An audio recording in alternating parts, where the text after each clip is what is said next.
gonna hit Bullet. For Ronald Walker, driving around his neighborhood, he feels a range of emotions, but mostly irritation. What do you think about Bullard right now? Well, I'm gonna show you. Yeah. He looks around and sees this. That's the old La Quinta Hotel. Abandoned buildings left and right.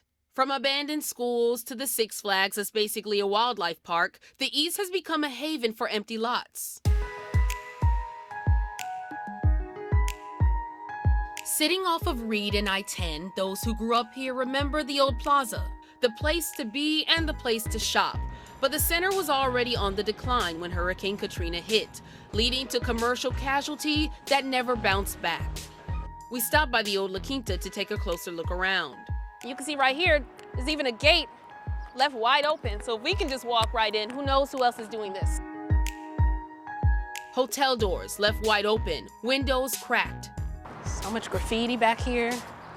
These properties, Walker says, are a visible reminder of his feelings that his neighborhood is forgotten.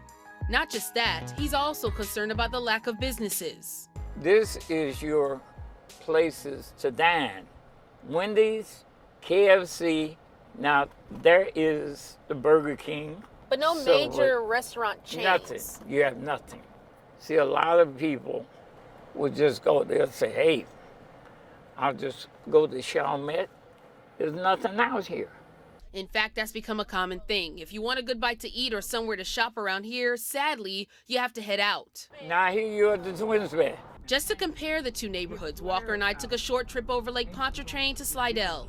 Look at your signs for food. See, Cracker Barrels is right over here.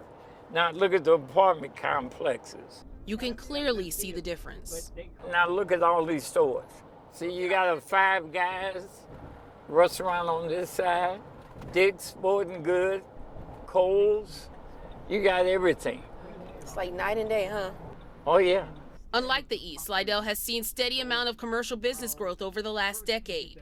As you can see here, the Slidell area is one of the fastest growing parts of St. Tammany Parish. How do you feel when you see this? Does it make you angry, or does it make you just shake your head, or? Yeah, well, it makes me disgusted because we had all this. Take the Grand Theater, for example. For years, the theater right off of I-10 and Reed sat vacant. Eventually, murals by B. Mike gave the old building a picturesque sight with a positive message. But still, people worried why it was taking so long to tear it down. That was until this. A fire inside gave the city the green light to have it demolished. Even the Grand Theater, I had to move towards foreclosure there. Those processes that people don't see, but that have to be done and followed according to the law, so that I can go ahead and get that eyesore out of people's eyes and turn that lot or those lots around for development for New Orleans East. I'm visiting. We caught up with Councilmember Cindy Wynn at the new PJ's Coffee to ask about bringing the East back, starting with those abandoned lots. There is legal process that we have to go through.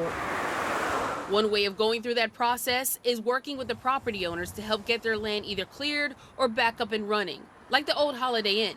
The Holiday Inn is a historic landmark. Just got the designation in March of this year. We've been working very closely with the property owner, very supportive.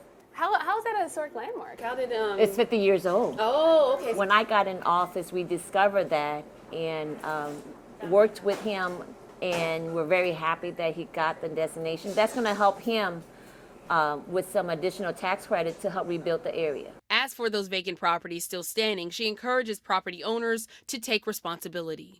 These properties are a huge nuisance to the community, and we just cannot allow that to continue. Is there any push to get more restaurants, especially chains, to come out here? We're promoting opportunity zones, which are very heavily in the east as well as in the L9.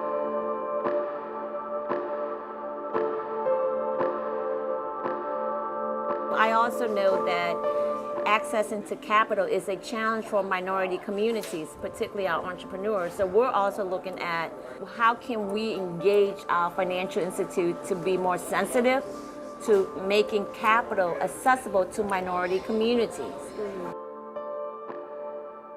There's a huge disparity in reference to that. And so it's not just about just providing incentive, but also making sure that there's capital availability as well. Despite talks of opportunity zones, young people tell us right now they don't see that. The abandoned lots, the potholes, and just the way it looked like when you drive through certain areas, it's a total difference from when you look in the east and you look uptown on St. Charles. It's a total look, and it makes a difference because it makes you feel safe if you have a safe environment.